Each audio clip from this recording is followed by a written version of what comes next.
में, बुजुर्गों में, औरतों में, प्रेग्नेंट मदर्स में अलग अलग टाइप की प्रॉब्लम हमें देखने को मिलती है। अपार्ट फ्रॉम दैट, जो पानी आप पी रहे हैं, आजकल तकरीबन दिल्ली में हर जगह बहुत सारे घरों में आरओ लगे हुए हैं, क्योंकि पानी इस काबिल नहीं है जो पीने लायक। जहरीला पानी, कई बार आपके पाइपलाइन जो आपके घरों के आसपास आती है, दिल्ली जल बोर्ड की जो पाइपलाइन है, कई बार वो पानी पाइपलाइन नीचे से क्रैक हो जाती है, जिसकी वजह से गटर और सीवर का पानी उसमें मिक्स हो जाता है। और वो पानी अगर आपके घर में कंटामिनेटेड वाटर आपके घर में पहुंचता है, तो उसको कंज्यूम करने से आपको टाइफाइड, कॉलरा जैसी बीमारियां हो सकती है। तो बेटा, we are highly vulnerable to various type of toxic air, we are inhaling toxic air, we are consuming toxic water, we are consuming toxic food। ये सारी चीजें जो टॉक्सिक फूड और टॉक्सिक हवा में इनहेल कर रहे हैं, how can we expect to be healthy? दिखने में जरूरी नहीं है कि आप हेल्दी हैं, आपका सांस बड़ी जल्दी फूल जाता है, आप थकान बहुत जल्दी हो जाती है, तो इसका मतलब ये इंडिकेट कर रहा है कि आप हेल्दी नहीं। आप देखें, अगर आप सीढ़ियां चढ़ते हैं, सीढ़ियां चढ़ने में आपका सांस बहुत जल्दी बहुत एक सीढ़ी चढ़ने पर आपका सांस फूल रहा है, आप 100 मीटर डिस्टेंस ट्रैवल करते हैं, कवर करते हैं, चलते हैं, उसके बाद सांस फूल रहा है आपका, इसका मतलब there is some problem, you are not healthy. आपके अंदर विटामिन सी की डेफिशिएंसी है, आपके अंदर विटामिन ए की डेफिशिएंसी है, आपके अंदर बहुत सारी डेफिशिएंसी हो सकती है, तो you are not a healthy person. तो हेल्थ क्या मतलब है? Health is defined as a state of complete physical, mental and social wellbeing. अब यहां पर हम बात करने वाले हैं किसकी?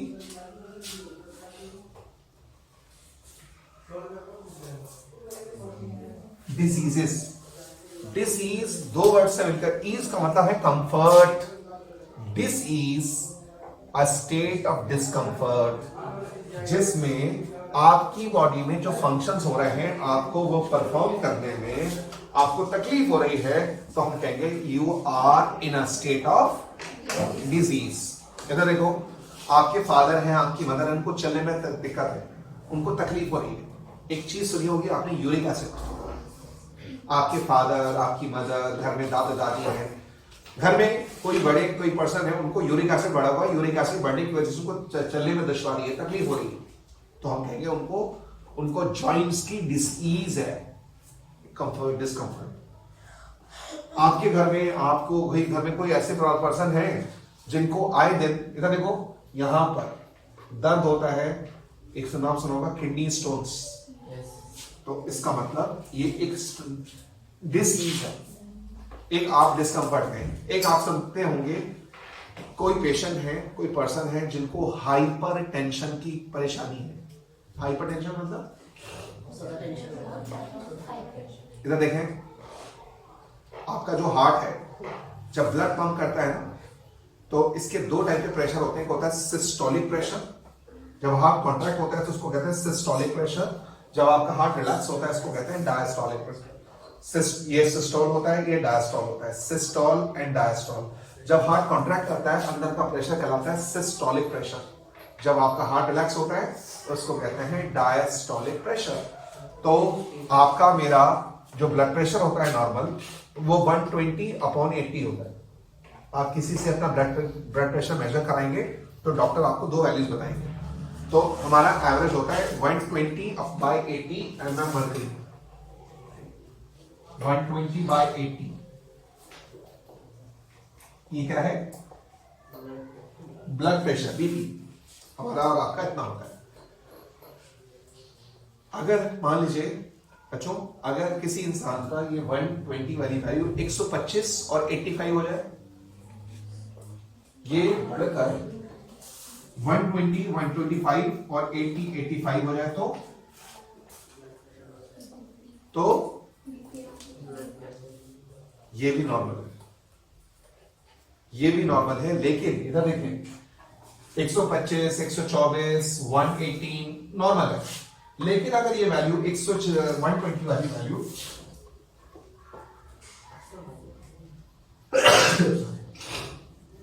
140 को पार कर जाए और ये 80 वाली वैल्यू 90 को क्रॉस कर जाए। मान लीजिए किसी पर्सन का ब्लड प्रेशर चेक किया आपने, उनकी आई 156, कितना 95। अगर ऐसी कंडीशन है तब इस कंडीशन को कहते हैं क्या? हाइपर टेंशन, जिसको आम जबान में कहते हैं हाई ब्लड प्रेशर। इसको आम जबान में हाई ब्लड प्रेशर कहते हैं या हाइपर टेंशन। हाइपर टेंशन होने से पता है क्या परेशानी हो सकती है? If a person is having high blood pressure, इधर देखें, बीपी अगर ज्यादा रहता है किसी इंसान का तो ये बीमारी है, डिसीज है। पहले इधर देखो, ब्लड प्रेशर की वजह से ये वाली जो ब्लड वेसल है जो ब्रेन में लेकर जाती है, कई बार वो फट जाती है। इसको कहते हैं स्ट्रोक। Stroke, STROK। तो जब ब्रेन में जाके वो फट गई, स्ट्रोक हो गया, तो ब्रेन में ब्लीडिंग होने लगेगी। ब्रेन में ब्लीडिंग होने की वजह से ब्रेन हेमरेज, इधर देखो, उसकी वजह से फेस एक तरफ का एक नाम से जब क्लॉट बनेगा तो पैरालाइसिस हो जाएगा। एक हाथ काम करना बंद कर देगा, बोला नहीं जाएगा, फेशियल ड्रूपिंग होने लगेगी, फेस एक साइड से लटक जाएगा, ड्रूप करने लगेगा, और एक हाथ कोई अगर यहां पे खून क्लॉट हुआ तो बॉडी का लेफ्ट हिस्सा पैरालाइज हो जाएगा, यहां पे खून क्लॉट हुआ तो बॉडी का राइट वाला पार्ट पैरालाइज हो जाएगा। तो ये हाइपरटेंशन की वजह से है जी। अनकॉन्शियस अगर कोई पर्सन गिर जाए, गिरने के बाद वॉमिट आए और बेहोश हो जाए, तो डॉक्टर्स कहते हैं ये इसकी वजह है ब्रेन में ब्लीडिंग। ब्रेन में ब्लीडिंग हो गई है, ब्रेन में इंजरी हो गई है, तब इसकी। तो बात कर रहे थे डिजीज की। तो डिजीज कहते हैं एक ऐसी स्टेट ऑफ डिस्कम्फर्ट जिसके अंदर आपको रोजमर्रा की जिंदगी के काम करने में आपको दुश्वारी हो रही है। आपको सांस, इधर देखें, आपको बाहर निकले सांस लेने में तकलीफ हो रही है, आपको ऐसा लग रहा है चेस्ट दब रहा है, तो हम कहेंगे आपको लंग्स की डिसीज है। आपका हार्ट चल रहा है तो आपको यहां सीने में दर्द रह रहा है, आपका हार्ट जब पंप कर रहा है तो आपको चेस्ट में पेन है। एक वर्ड सुना होगा, आप कहते हैं ना हार्ट में कहीं ब्लॉकेज है, ब्लॉकेज, तो इसका मतलब आपको you are in a state of disease, आपको डिजीज है। इसी तरह से किसी इंसान की किडनीज के काम करने में दिक्कत होती है तो हम कहते हैं किडनी की डिजीज है। आपने नाम सुना होगा डायलिसिस। कुछ लोगों की किडनी खराब हो जाते हैं तो डायलिसिस करना पड़ता है, किडनी ट्रांसप्लांट करने की नौबत आ जाती है। कुछ लोगों को न्यूरोलॉजिकल डिसऑर्डर होता है। न्यूरोलॉजिकल डिसऑर्डर देखे, एक बीमारी होती है एनसेफेलाइटिस, आंखें ऊपर की तरफ घूम जाती है। कुछ लोगों को फिट्स आते हैं, फिट्स समझते हो, दौरे पड़ना, फिट्स का। तो कुछ लोगों को न्यूरोलॉजिकल डिसऑर्डर हो सकता है, कुछ को आंखों का डिसऑर्डर हो सकता है। नाम सुना होगा मायोपिया, हाइपरमेट्रोपिया, प्रेस बायोपिया, ये आई का डिसऑर्डर। कुछ लोगों को कान का डिसऑर्डर होता है। कान का डिसऑर्डर का मतलब कहते हैं ना ऊंचा सुनना, ऊंचा सुनना। इसका मतलब एक पर्सन, आपके घर में कोई बुजुर्ग है, दादी हैं, उनको आप जब उनसे बात करते हैं तो आपको थोड़ा लाउड बोलना पड़ता है, क्योंकि कान से ले जाने वाली जो नर्व्स होती हैं ब्रेन में, एक नर्व होती है ऑडिटरी नर्व, उसकी कई सारी ब्रांचेस डेड हो चुकी होती है, इसलिए उनको मैसेज नहीं पहुंचता। तो हम कहते हैं वो इन स्टेट ऑफ डिस्कम्फर्ट है, उन्हें सुनाई कम देता है। इधर देखो, इसी तरह से हार्ट का डिसऑर्डर हो सकता है, लंग्स का डिसऑर्डर हो सकता है, किडनी का डिसऑर्डर हो सकता है, इंटेस्टाइन का डिसऑर्डर हो सकता है। एक नाम सुना है अल्सर। कुछ लोगों को अल्सर हो जाता है। अल्सर का मतलब जो एंजाइम्स होती है हमारे स्टमक में, जो होती है कवरिंग होती है हमारे स्टमक में, वो ब्रेक डाउन हो जाती है, तो उसके हाँ, आपकी इस बॉडी के ऑर्गन्स जो मौजूद हैं, आपके अंदर उसकी अंदर जख्म हो जाए, इंजरीज हो जाए। जैसे आप बात करते हैं, आपका जो मैदा है, जो आपका स्टमक है, आपका जो स्टमक है, इसके अंदर एक एसिड निकलता है, हाइड्रोक्लोरिक एसिड। नहीं, आपके स्टमक की वॉल के अंदर एक एसिड होता है,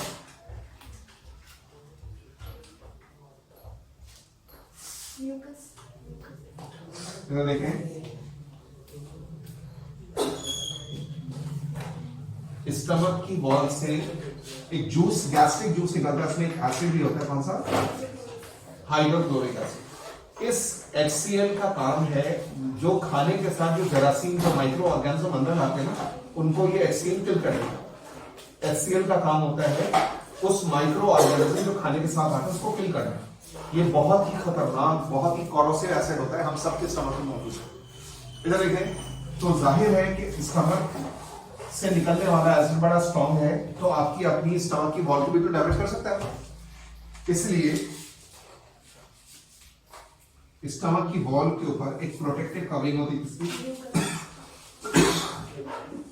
किसकी? म्यूकस। ये म्यूकस की लाइनिंग HCl से बचाती है। लेकिन अगर आप बहुत ज्यादा स्पाइसी फूड कंज्यूम करने के शौकीन हैं, रेगुलर बेसिस पर आप रेगुलरली स्पाइसी फूड खाते हो, तो उसकी वजह से मुमकिन है जगह जगह से ये म्यूकस खत्म हो जाएगा, डिप्लीट हो जाएगा, और उसकी वजह से HCl आपकी स्टमक की उस वॉल को वहां से डैमेज कर देगा, जिसकी वजह से स्टमक की उस एरिया से आपको ब्लीडिंग होनी शुरू हो जाएगी, जख्म हो जाएगा, और हो सकता है आपको वॉमिट आए, वॉमिट के साथ ब्लड भी आ जाए। इसको कहते हैं पेशेंट को अल्सर हो गया, स्टमक में अल्सर हो गया। ऐसे ही इंटेस्टाइन का भी अल्सर हो सकता है। तो अल्सर का मतलब होता है आपकी अपनी बॉडी के डाइजेस्टिव जूस आपके स्टमक, आपकी बॉडी के किसी पार्ट की इंजरी कॉज कर दे, तो वो अल्सर। तो अल्सर भी एक टाइप की डिसीज है। एक नाम सुना होगा cancer, cancer is also disease. बहुत सारी ऐसी बीमारियां हैं जो जिससे आपको आपकी बॉडी के रूटीन फंक्शन करने में दुश्वारी होती है, तो हम कहते हैं डिसीज। डिसीज आगे सुने। अब ये जो सवाल है कि ड्यूरेशन, बीमारियों का ड्यूरेशन कितना है, उस एतबार से डिजीज को कितने टाइम में डिवाइड करते हैं?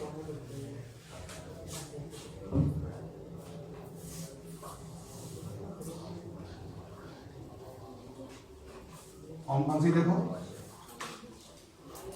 कौन सी?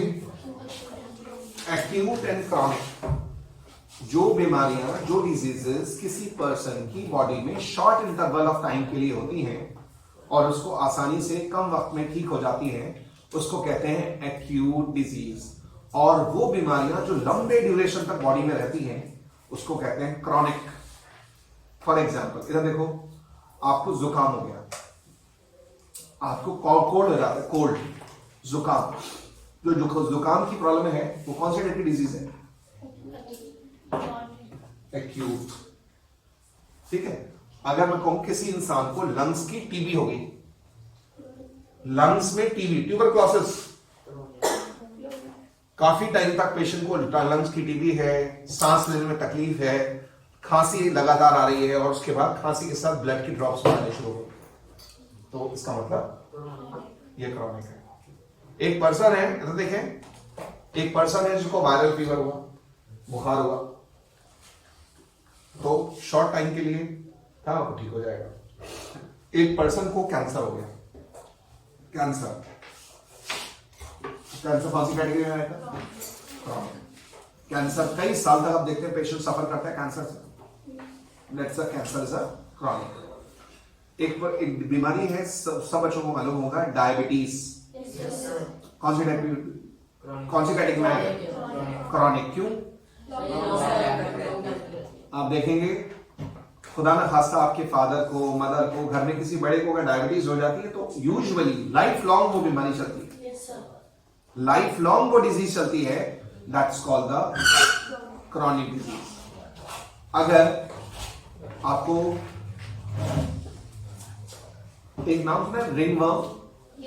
रिंगवर्म, जिसको हिंदी में कहते हैं दाग हो जाना, स्किन के ऊपर कहीं पैच पड़ जाता है, इन्फेक्शन हो गया और वहां पर आपको इचिंग हो रही है, उसको आम जबान में कहते हैं रिंगवर्म। कौन सी टाइप की डिजीज है? एक्यूट। हाँ बोले। वो बहुत टाइम तक रहती है। किसने कहा? मैं बताता हूं आपको। छोटे बच्चे होते हैं, बेबीज, न्यूबॉर्न बेबीज, अगर उनकी मदर्स डायपर चेंज करने में थोड़ा सा डिले कर दें तो आप देख रहे हैं बेबीज के स्किन के ऊपर रैशेस हो जाते हैं। तो आप उनमें एंटी फंगल क्रीम लगाएं और ठीक हो जाएगा। तो कौन सी डिजीज हुई? एक्यूट। सर वो जो आपने बताया अभी, तो उसमें अगर हम वो लगाएंगे मतलब मेडिसिन लगाएंगे तो फिर वो ठीक हो जाएगी, लेकिन फिर वो दोबारा हो जाती है। दोबारा हो सकती है, तो आपको ये देखना होगा कि वो दोबारा क्यों हो रही है। माइंड भी ऐसी कोई फैक्टर से आप एक्सपोज हैं जिसकी वजह से वो बार बार हो रही है। जैसे फॉर एग्जांपल कई बार लोग, कुछ बच्चे होते हैं, कुछ लोग होते हैं शूज सॉक्स शेयर करते हैं, उसकी वजह से हो सकता है। आप घर में अपना टॉवल जो है बहुत सारे लोगों के साथ शेयर हो रहा है, उसकी वजह से हो सकता है। आप कोम जो है किसी और का शेयर करते हैं, उसकी वजह से ही हो सकता है। कपड़े आप शेयर करते हैं, उसकी वजह से हो सकता है। साबुन दूसरे का इन्फेक्शन इस्तेमाल कर रहे हैं, उसकी वजह से हो सकता है। बहुत सारी वजह है जिसकी वजह से अगर आपको ये प्रॉब्लम बार बार हो रही है, मुमकिन है आपके कपड़ों में इन्फेक्शन हो, तो उसके लिए कपड़ों को स्टेराइल करके आपको पहनना चाहिए, कपड़ों को स्टेराइल करके। और ये फंगल इन्फेक्शन जो मैंने बात आपको बताई, ये अक्सर हमारे जिस्म में वहां पर होते हैं जहां पर हमारी बॉडी का टेम्परेचर हाई हो और ह्यूमिडिटी ज्यादा होती है। इधर देखो, आपके यहां पर हो सकता है नेक के पास, यहाँ पर स्वेटिंग ज्यादा हो, स्वेट ग्लैंड ज्यादा होते हैं, यहां पर हो सकता है। आपके अंडर आर्म्स में हो सकता है, यहां पर टेम्परेचर भी ज्यादा होता है और मॉइस्चर स्वेटिंग की वजह से। आपकी फीट की जो फिंगर्स होती हैं, पूरे दिन आपने शूज पहने हुए हैं, सॉक्स पहने हुए हैं, पूरे दिन आपने सुबह मॉर्निंग में सॉक्स पहने और वो शाम तक आप पहने हुए हैं, तो उसकी वजह से स्वेटिंग है, गर्मी का दिन है, तो उसकी वजह से वो स्पोर्स आपके कपड़े स्किन के अंदर इन्फेक्शन ग्रो कर सकता है, आपको वहां पर इन्फेक्शन हो सकता है। तो ये डिपेंड करता है, कपड़ों में भी इन्फेक्शन हो सकता है, कपड़े में। अगर कुछ ऐसा है तो कोई ऐसी चीज है आपको बार बार हो रहा है, तो इसका मतलब जरूर कोई ऐसी चीज है जिसकी वजह से इन्फेक्टेड चीजों के बार बार कांटेक्ट में आने से आपको ये प्रॉब्लम हो रही है। बहरहाल, तो ये एक्यूट एंड क्रॉनिक समझ आ गया। मेरे बच्चों को कुछ ऐसी बीमारियां होती हैं जिसको कहते हैं कम्युनिकेबल डिजीज, कुछ को कहते हैं नॉन कम्युनिकेबल डिजीज। मतलब एक बीमारी जो एक इंसान से दूसरे इंसान में ट्रांसफर हो सकती है नॉर्मल फिजिकल कांटेक्ट से, हाथ मिलाने से, सेक्सुअल कांटेक्ट से, फिजिकल कांटेक्ट के अलावा हाथ मिलाने से, कॉन्टेजियस इस्तेमाल की हुई चीजों से, इन्फेक्टेड ड्रॉपलेट से, बाइट ऑफ रैबिड एनिमल्स की। रैबिड एनिमल मतलब जो इधर देखो, एक नाम सुना है, रेबीज वायरस। हाँ, देखिए वायरस होता है, अगर कोई वायरस इन्फेक्टेड वायरस है, कई बार होता है डॉग, मंकी, रैट, बिल्ली, इनके अंदर वो वायरस होता है। पहली बार क्या होता है, ये वायरस ना उनका दिमागी तवाज़ुन को बिगाड़ देता है। आप कहीं से जा रहे थे और एक डॉग खामोश बैठा था, आपने कुछ भी नहीं किया, बहुत दूर थे, अचानक आपको देख के वायलेंट हो गया और आपको जाके काट लिया, तो मुमकिन है उसके अंदर वो वायरस हो। तो जब आपको काटा तो आपके खून के अंदर वो वायरस ट्रांसफर हो गया। बात समझ आ रही है? तो उससे वो बीमारी आपको हो सकती है अगर आप उसका ट्रीटमेंट नहीं लेंगे। इसी तरह से कई सारे घर में मैंने देखा, डॉग्स लोग पाल लेते हैं पेट को या बिल्ली को, उसके ऊपर कोई चीज, तो जो पेट जंप करके उस चीज को खाने के लिए बढ़ता है, तो कई बार उस एनिमल का दांत लग जाता है आपके हाथ पर, उससे आपको इन्फेक्शन हो सकता है। चूहे के काटने से हो सकता है, मंकी के काटने से खतरनाक होता है मंकी। ये तो इसका मतलब जो कम्युनिकेबल बीमारियां हैं, एक एनिमल एक से दूसरे में ट्रांसफर होने वाली बीमारियां कम्युनिकेबल डिजीज होती है। इधर देखिए, आपने देखा आपके घर में पहले आपको बुखार हुआ, वायरल हुआ, फिर आपकी अम्मी को हो गया, फिर आपके फादर को हो गया, फिर छोटे भाई को हो गया, फिर सिस्टर को हो गया, पूरे घर के लोग बुखार से सफर कर रहे हैं। क्या मतलब? कम्युनिकेबल। कई बार आते हैं, आप छींकते हैं तो ड्रॉपलेट्स में वो वायरस इन्फेक्शन होता है, वो दूसरे में लगता है। एक नाम सुने, चिकन पॉक्स, वो भी कम्युनिकेबल है। इसके अलावा एक नाम सुना होगा, टीबी, ट्यूबरक्लोसिस। मेरे बच्चों की जो ट्यूबरक्लोसिस की जो बीमारी है ना, I remember in my childhood it used to be a fatal disease. इसको 100% फेटल डिजीज माना जाता है मेरे बचपन में, आई रिमेंबर। क्या मतलब? किसी इंसान को वो बीमारी हो जाती थी तो लोग कहीं ना कहीं ये परसेप्शन बना लेते थे कि अब इनके पास ज्यादा वक्त है नहीं, ये बना लेते थे कि अब इनके पास ज्यादा वक्त नहीं है, इसका मतलब वो समझते थे इसका इलाज नहीं था। लेकिन आज इसका इलाज है, इसका इलाज है। उस इलाज का नाम होता है डॉट्स। ट्यूबरक्लोसिस के लिए जो बीमारी का इलाज है ना, अगर आप में से किसी को मालूम है, उस इलाज का एक नाम है क्या? डॉट्स की फुल फॉर्म बता सकता है कोई बच्चा? Direct observed treatment and short term chemotherapy. Chemotherapy सुना है? Yes sir. कैंसर के पेशेंट के लिए होती है ना, इस बीमारी में थोड़े टाइम के लिए, शॉर्ट टर्म के लिए कीमोथेरेपी दी जाती है। तो इसलिए इसकी फुल फॉर्म है direct observe treatment and short term chemotherapy. Direct observe treatment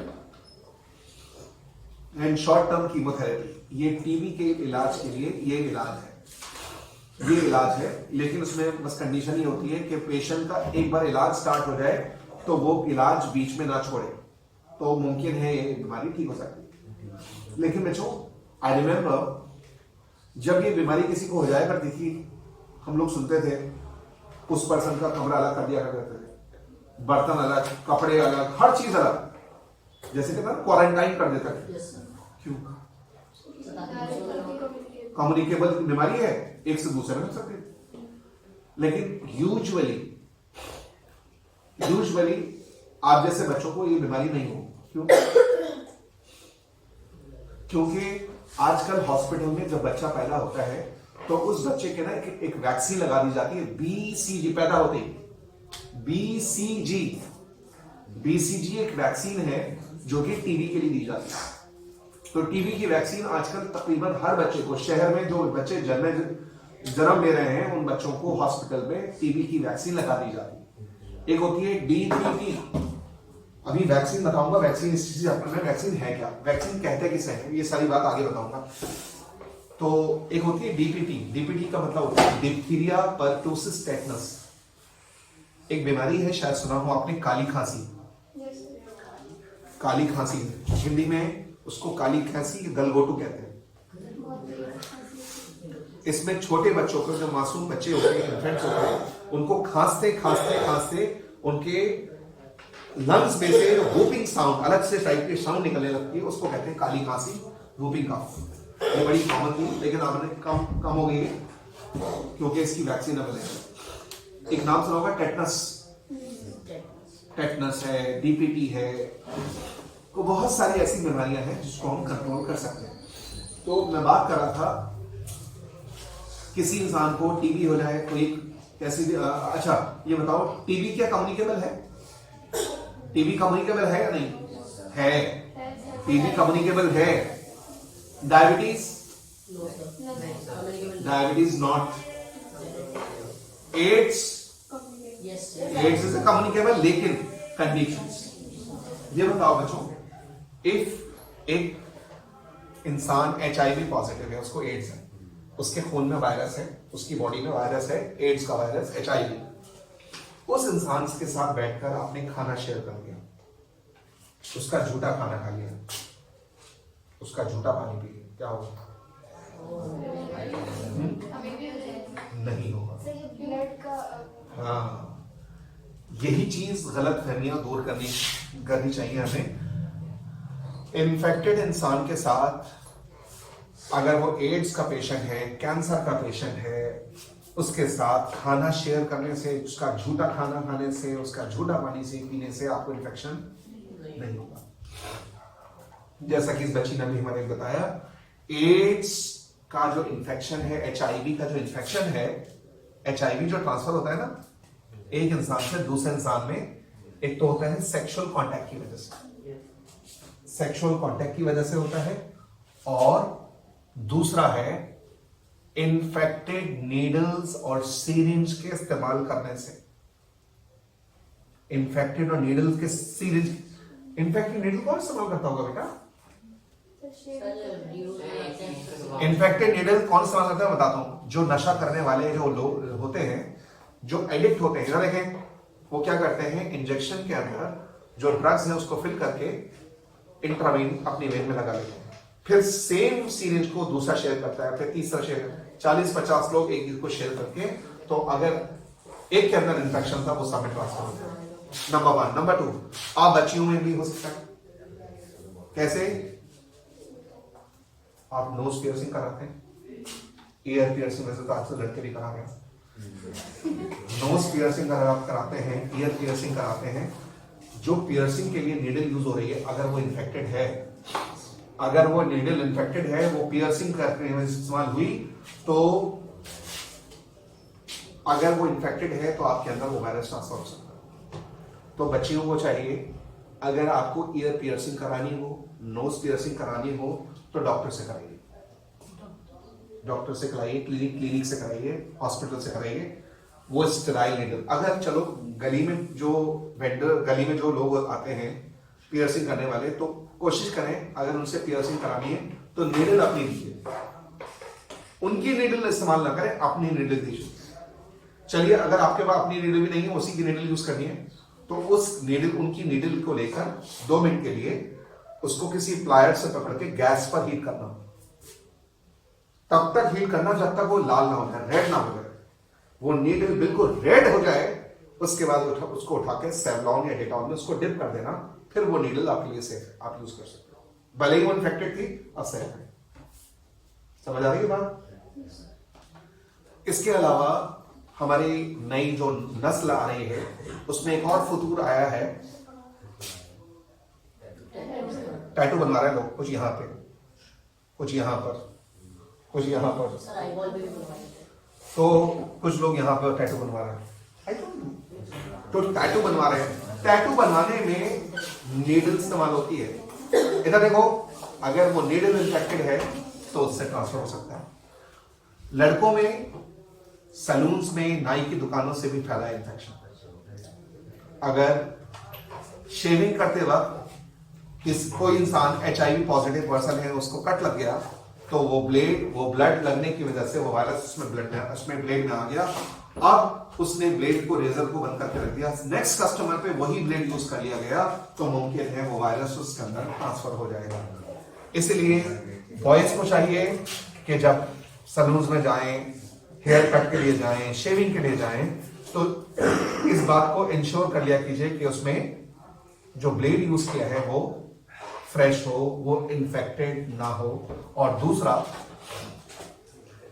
एक चीज और, बच्चियां जब आप ब्यूटी पार्लर्स जो जाती हैं, तो ब्यूटी पार्लर्स में जो इंस्ट्रूमेंट यूज किए जाते हैं, वहां पर देख लिया कीजिए कि ब्यूटी पार्लर्स में एक यूवी लैंप होता है, जहां पे सारे इंस्ट्रूमेंट को उसके नीचे रखा जाता है। उससे क्या होता है, स्टेरिलाइज हो जाता है।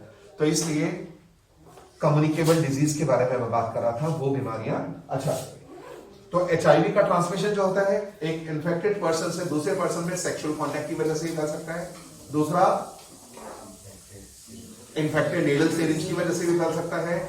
एक HIV पॉजिटिव ब्लड का मतलब खून एक हेल्दी पर्सन में अगर आप ट्रांसफर कर देते हैं, ट्रांसफ्यूज कर देते हैं, उसकी वजह से भी हो सकता है। और अगर कोई मदर प्रेग्नेंट है, HIV पॉजिटिव है, उनके खून में वायरस है, और प्रेगनेंसी के अंदर उनकी बॉडी में बच्चे और मां के बीच में एक कॉर्ड होती है, प्लेसेंटा, वो प्लेसेंटा को क्रॉस करके वो वायरस मां से बच्चे के अंदर ट्रांसफर हो जाता है। इस तरह से HIV ट्रांसफर होता है। तो बच्चों बहुत अच्छा, कोई कैंसर का पेशेंट है, उसके साथ अगर आप बैठ के खाना खाएं तो, झूठा पानी पिए तो मैंने ऐसी फैमिलीज देखी हैं जहां बेचारे एक इंसान को कैंसर हो गया, उस इंसान को एक अलग इसमें डाल दिया। यहां तक कि मैंने ऐसी फैमिलीज देखी हैं जहां पर जिन लोग इंसान को डायबिटीज है, उस डायबिटीज के साथ पेशेंट के साथ खाना नहीं खाते, उसके साथ की बेटा वो जहालत की इतनी इंतहा है कि वो समझते हैं कि हमें ये डायबिटीज लग जाएगी। तो दे आर ना नॉन कम्युनिकेबल डिजीज। ये बताओ, हाइपरटेंशन की जो डिजीज है वो कम्युनिकेबल है, नॉन कम्युनिकेबल है? नॉन। किडनी में स्टोन होने की जो परेशानी है, कम्युनिकेबल है, नॉन कम्युनिकेबल? Non communicable. वो डिजीजेस जो एक इंसान से दूसरे पर्सन में ट्रांसफर नहीं हो सकती हैं, वो नॉन कम्युनिकेबल है। एक नाम सुना होगा बच्चों, balance diet. What is balance diet? एक ऐसी डाइट जिसमें सही मात्रा में, सही मिकदार में सारे न्यूट्रिएंट्स मौजूद हों, आपकी एज के अकॉर्डिंग, आपके काम के अकॉर्डिंग, आपके सेक्स के अकॉर्डिंग, आपके बॉडी की रिक्वायरमेंट के लिए जो न्यूट्रिएंट्स चाहिए उसको कहते हैं बैलेंस डाइट. आपको मालूम है, आप बच्चों के लिए बैलेंस डाइट कुछ और है, मेरे लिए बैलेंस डाइट कुछ और है. एक प्रेग्नेंट मदर है, उसके लिए बैलेंस डाइट कुछ और है. एक मदर है जो बेबी को फीड कराती है, उनकी बैलेंस डाइट कुछ और है. एक एथलीट है, उसकी बैलेंस डाइट कुछ और है. एक लड़का है जो जिम जाके बॉडी बिल्डिंग करता है, उसके लिए बैलेंस डाइट कुछ और है. एक पेशेंट अस्पताल में जूझ रहा है, बीमारी से सफर कर रहा है, उसके लिए बैलेंस डाइट कुछ और है. बात समझ आ रही है? तो ये बताइए, हॉस्पिटल में कई बार आप देखेंगे, हॉस्पिटल में जब कोई पेशेंट एडमिट होता है, जब कोई पेशेंट हॉस्पिटल में एडमिट होता है, तो हॉस्पिटल मैनेजमेंट उस पेशेंट को अस्पताल से खाना देते हैं, घर का खाना अलाउड नहीं है. और वो खाना जो हॉस्पिटल से दिया जाता है बगैर, टेस्टलेस फूड होता है, उसमें टेस्ट नहीं होता, उसमें नमक बहुत ना के बराबर, उसमें तेल ना के बराबर, उसमें मिर्च ना के बराबर. उसको कहते हैं ब्लेंड फूड. ब्लेंड फूड इसको कहते हैं टेस्टलेस फूड. क्यों दिया जाता है पेशेंट को ऐसा टेस्टलेस फूड? क्यों दिया जाता है ऐसा टेस्टलेस फूड?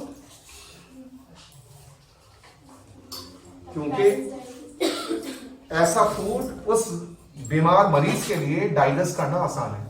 वो मरीज जो है उस फूड को आसानी से डाइजेस्ट कर सकता है. ऑयली होगा, नमक होगा, मिर्च होगी, तो उसको डाइजेस्ट करना मुश्किल होता है. इसलिए हॉस्पिटल में पेशेंट को यूजुअली टेस्टलेस फूड दिया जाता है, ब्लेंड फूड दिया जाता है, तो उसके लिए डाइजेस्ट करना आसान होता है. ये बताइए, कई बार पेशेंट को हॉस्पिटल में एग देते हैं, पनीर देते हैं, दाल देते हैं. क्यों? आपने एक वर्ड सुना है एंटीबॉडीज. जो हमारी बॉडी में व्हाइट ब्लड सेल से जो बनने वाले प्रोटीन्स होते हैं, वो प्रोटीन्स आपकी बॉडी में बीमारी से लड़ने में आपको इम्यूनिटी प्रोवाइड करते हैं. इसलिए वो प्रोटीन्स होते हैं, वो प्रोटीन तब बनेंगे जो आप बॉडी में डाइट में प्रोटीन सही मिकदार में लेंगे. तो इसलिए प्रोटीनेशियस डाइट दी जाती है. तो इसलिए सारी बातें जो मैंने आज आपको बताई है, इंशाल्लाह इसको हम फर्दर इलाबोरेट करेंगे अगली क्लास में. ये इट्स वेरी इंटरेस्टिंग चैप्टर. तो अगली